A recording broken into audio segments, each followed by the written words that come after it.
back on YouTube and LinkedIn, where we bring you yet another exciting episode of the Top Innovator Series. This is where we dive into leadership idea, game-changing strategies, and the brilliant minds behind them. My name is Josef Martens, and I'm thrilled to introduce today's guest to you. With us today is Michael Raskovskiy. Michael is the CISO with Empower, where they empower public sector teams with AI. Before that, he held tech leadership positions in various other organizations, and today we are thrilled to have him with us. Michael, it's a pleasure to have you here with us today. Great being here. Thank you. Awesome. Michael, you're super successful in your journey, and I would love to reflect with you on what the reasons for the success are. So, when you think about what got you to where you are, what do you think are some of the secret ingredients to your success? I would say the drive for success comes from the fact that I came from a former Soviet country, because success is something that wasn't necessarily available to some of the Hmm. former Soviet Union citizens. Like I was born and raised in Russia, and there was a caste system based on where you fit in the Communist Party, right?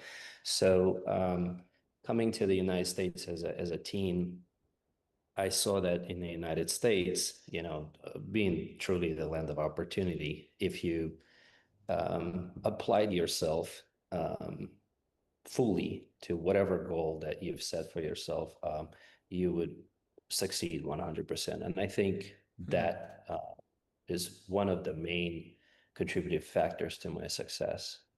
Just being driven, seeing opportunities here in the United States and going after them. Yeah. So being driven, going for your success 100%, this is awesome. And it really resonates with me because I'm an immigrant as well here. How do you pass this on to other people who may not have the same background, who may not come from a background where there is a level of struggle involved, where we're really driven for that success? How do you share that? Through mentorships. For example, I after high school, I joined the military, and you see different people from different walks of life in the military.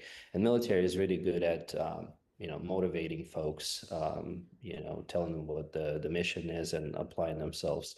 So I've learned in the military how to motivate people. Not everyone is motivated by the same things, but also, you need to understand what drives folks, what key factors motivate them. Some people, as you have said, have not struggled. They might have come from money, Hmm. so their, what motivates them may be, recognition from other folks, Hmm. or being able to achieve certain goals that they may perceive as unachievable, not from financial standpoint, but from the fact that perhaps someone had told them their whole life that they couldn't achieve them. Right. So another thing that helps me motivate folks is that I come from an athletic background also. I've trained mixed martial arts my whole life. I own a mixed martial arts academy, Hmm. and we shape people in that academy, just strong-willed individuals, just like in the military. It's basically a forge where you get soft folks that come through the door, and through struggle, you make them into very hard people. But it's still an individual approach, because everyone in the American society especially is an individualist. So you basically approach individuals at their individual core level, understand what drives them, what motivates them, and mentor them to achieve that success based on who they are. Mhm. There was something you said that I really would like to dive deeper into. You said soft people come into your MMA academy and you can forge them into harder people. And I assume this means in terms of willpower, in terms of drive, in terms of the energy they bring. And I Correct. get it in the context of an MMA academy because the struggle, it's a physical struggle and a mental struggle probably as well, but there's a lot of physicality involved. Mhm. What can you carry over into a normal leadership context from that? Into a professional one where the physical element is not there. Right. Well, in MMA, you're forged by physical struggle, as you have said. However, in a professional world, the level of work ethic that you apply to your everyday life oftentimes turns physical. Right. So, for example, Interesting. when I got Mm-hmm. into the industry, being a foreign-born individual, who was learning English for the first time, when I went to high school, I spoke no English, right? So I understood that in order for me to succeed, I had to outwork people, right? So Hmm. although you may perceive it as non-physical environment, when you're This is. putting in, 18-hour days, 7 days a week, Mm-hmm. because that's how I worked. I was putting in on average 18 hours, 7 days a week. Yeah. You just outperform people, and being a leader, you show the way to, your subordinate folks that, this is, your work ethic. And oftentimes, if you develop good relationships with your team, they end up following suit, right? So, just to give you an example, even today, in order for me to continue to evolve and not be stagnant, because oftentimes, when folks get into Mm-hmm. executive roles, they sort of sit back, they delegate, they attend meetings, but they do not evolve, right? I still try to touch all of the technology myself. I make sure that I log in, have accounts, so I can have intelligent conversations with engineers, architects, developers. I, have obviously my job, right? As a Mm-hmm. CISO, I own a gym, and in addition to that, I am pursuing a doctorate program.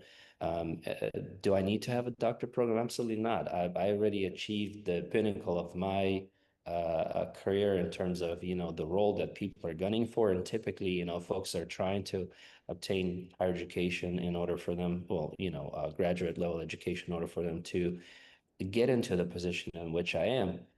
I'm in the position. I've been in the position over a decade, and I still want to continue to evolve. I want to continue to bring value to the organizations that I support. So by doing so, I show folks on my team or my clients that, hey, in order for you to succeed, you have to put in work. You cannot rest on your laurels. You have to continue to evolve, and you have to continue to press on.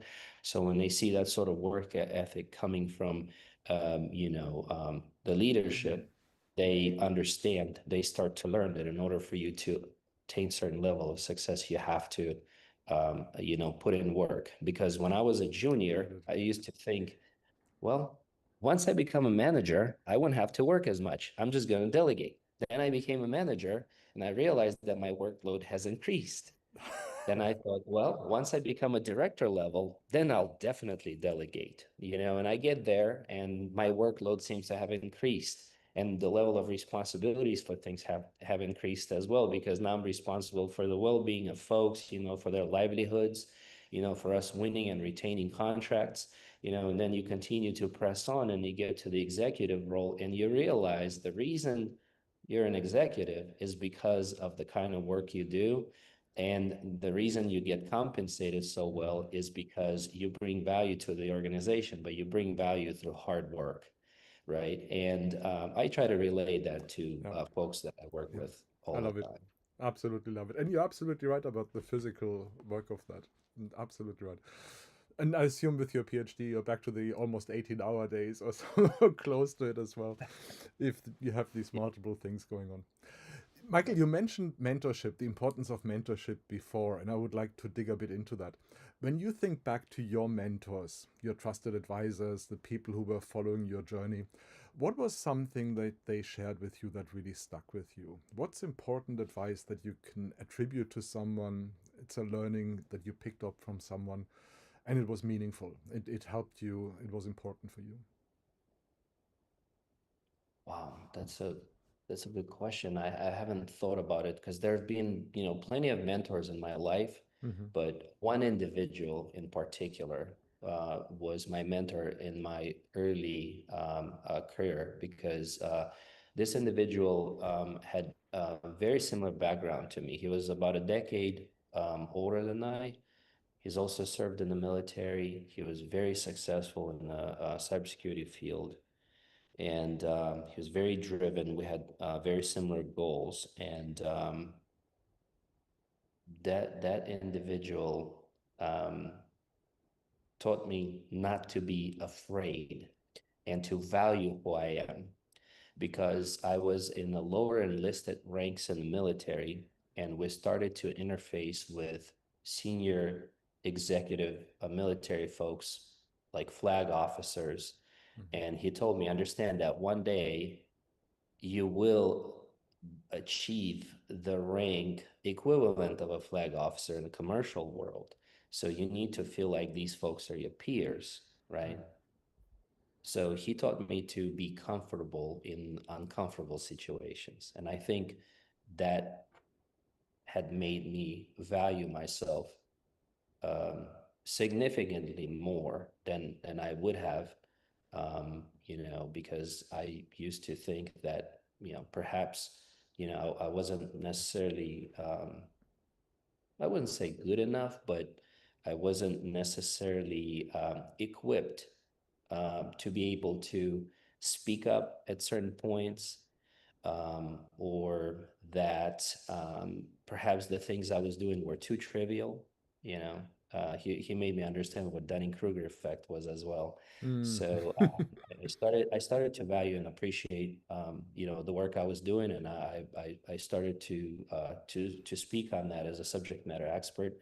And I think that was probably the most important thing that was given to me early in my career. Understanding the value of the work I put in, Yeah. and understanding the value I bring in as an individual to Yeah. any organization. Yeah. I like that. So also meeting other people on a peer level, but without Yes. feeling or presenting yourself as subservient, because it doesn't help either one. I think there is no Sure. arrogance in trying to meet someone at eye level if it's done in a respectful way, of course. Now, we talked about your past leadership journey, and I would like to take a look at where you are today. And this is not a question about organizations, not about projects, not about businesses. It really is still on your leadership journey, still. So, when you look at where you are now, what is a growth area for you? What's an area where you feel I want to really focus on that? This is an area where I can level up. This is an area where I feel I can get leverage from that. There is a possible next level. What might that be, Michael? Well, obviously, I mean, it may sound cliche, but machine learning and AI, right? Okay. Uh, it is obviously the hot topic nowadays, and working for an organization that operates in that space, I feel like I need to constantly be leveling up because the industry is very dynamic, right? And it impacts us. When I say us, as an organization, it's just as a country, in both positive and negative ways, right? So, especially from the cybersecurity standpoint, when you look at things, I look at things from the risk management perspective always. So, when you are rapidly introducing significant changes and paradigm shifts, you're oftentimes introducing risks, right? Mm-hmm. So I feel like my leveling up involves me becoming an actual expert in machine learning and Mm. AI, not only from the cybersecurity standpoint, not from the standpoint of, hey, our environments are configured,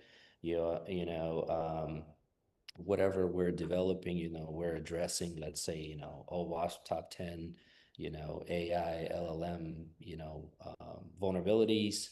We're doing that sort of due diligence, but actually understanding um, how we can introduce this new technology, or what could we develop um, in order for us to be more successful, in order for us to automate things, in order for us to bring value to our customers, Hmm. right? But also understanding how the bad guys think, right? What can they bring to the table that would derail my success, that would, cripple organization or customers' organizations. In order for you to truly understand that, you have to immerse yourself into the field Yeah. and, understand it from the inside. So I started to take some courses, started to get back to writing some code, just so I could become, Hmm.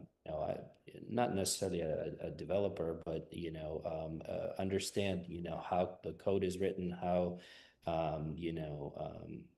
what is being done in the industry from the SME standpoint, not just from some ambiguous high level executive bird's eye view. So I think that's the biggest leveling up for me to do right now, is just getting immersed into that Got it. process. Yeah, got it. Let's take a look in the future and see how leadership develops. And I know we're speculating, we don't have a perfect crystal ball, but let's say we were to have this conversation again in 3 years, in 5 years, and I would ask you what has changed in your leadership. What do you think that might be? What might change in the way you lead over the next years? Wow. Yeah, that's have I had a crystal ball? I, but I'm afraid to have it, to be honest, with the change that's being brought about by AI. Okay. There's a lot of automation obviously happening. I'm sure there's going to be plenty of opportunities that will arise from that, but it's definitely a disruptor. And, I feel Yep. like, we're going to have to contain fears, because folks are being displaced by, a Mm. lot of this, this technology doesn't, as of today, it creates some opportunities, but it's also pushing folks a lot out of the existing positions. And just like any disruption, like during the Industrial Revolution, when certain machinery was created, it killed certain industries, but new industries Mm. arose from that. So I think over the next 5 years, we're going to see the same thing, outflow of some good folks, the ones that will not evolve, the ones that will not look to, Yeah. as you said, level up, and adopt this new technology. We're going to see inflow of new blood into the industry, folks that are, growing up with Hmm. this technology and understanding how to pivot, but the pivots will be, I think, significantly more dynamic. Um, the landscape of technology changes so rapidly nowadays, being, with proliferation of AI. I feel like, my main focus will be on enabling my team members, and folks that I support, with opportunities to evolve and driving that evolution, coaching them to continuously look for new venues, for new training opportunities, for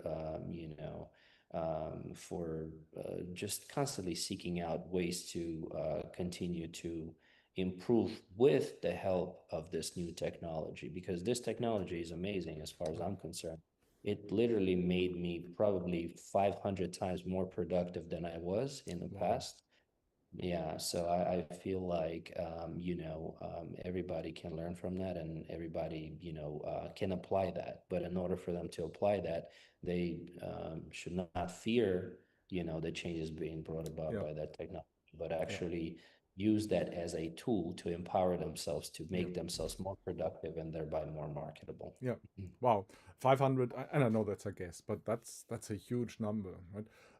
Just out of curiosity, what's the main area where you see that productivity come from? Is it from coding or is it from the agents that? Actually, everything from Okay. threat so like automation, obviously, a lot of things Mm, have been automated with uh, AI agents, or even from policy writing okay. standpoint, being at the executive level, a lot of policy development comes from Mm, basically us understanding various frameworks, various regulatory requirements, and putting that on paper. Well, with AI, I can, create yeah. a skeleton of a policy in seconds, evaluate it, apply my personal Yeah. knowledge to that, but then I don't have to go and manually scan every policy, every protocol in order for me to, fully develop some policy, right? I can just use that as an aggregation Got it. tool, and allow myself to basically expedite development of these things. Also allow myself to dynamically update those things. So yeah, it's everywhere. Yeah. It literally Yeah. improved every facet of my uh, of my work. Got it. Yeah. Let me ask you one last question, Michael, and then we'll wrap it up. If you had a magic wand and you could change something about how leadership is being executed, so think of your peers, think of other people in technology, how they typically lead, and by some magic you could change something. What would it be? These are amazing questions. I mean, these are not your typical technology questions. Wow. What would I that told you it's be? not about technology. It's about Yes, I yeah. appreciate it. These are very good questions. Not something that I thought about. Magic world, magic wand. Sorry. This would be. Would I create a utopian environment? Probably not, because I feel like people need to experience struggle in order for them to appreciate the things they achieve in life. Hmm. What would I do with the magic wand? I would probably I would probably change. Sometimes when folks get to an upper level positions, they sort of disengage from the lower level Hmm. folks, right?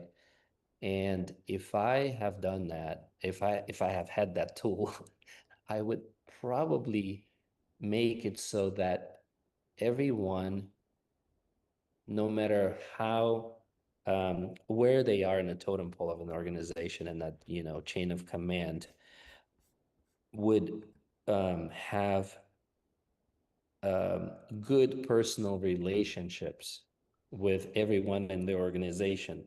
And when I say personal relationships, I mean individuals at the top, at the executive level, appreciating and interfacing with the individuals at the Yeah. very bottom of the organizational level. Because sometimes they're so disengaged from each other that folks at the top do not necessarily understand the struggle that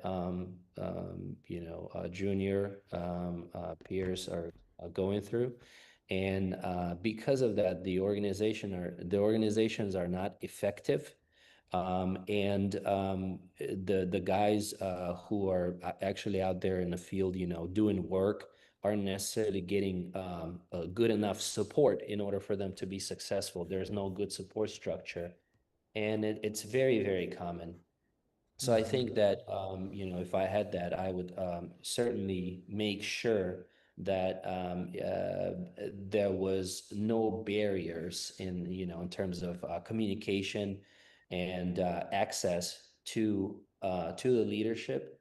And I think that would create much more successful, productive environments. But I wouldn't do anything else. I wouldn't remove the struggle factor. I would not, make it easier, because I feel like if you remove those factors and make things Yeah. easy, people will become complacent, and they will, they just would stop wanting to evolve and and not be productive.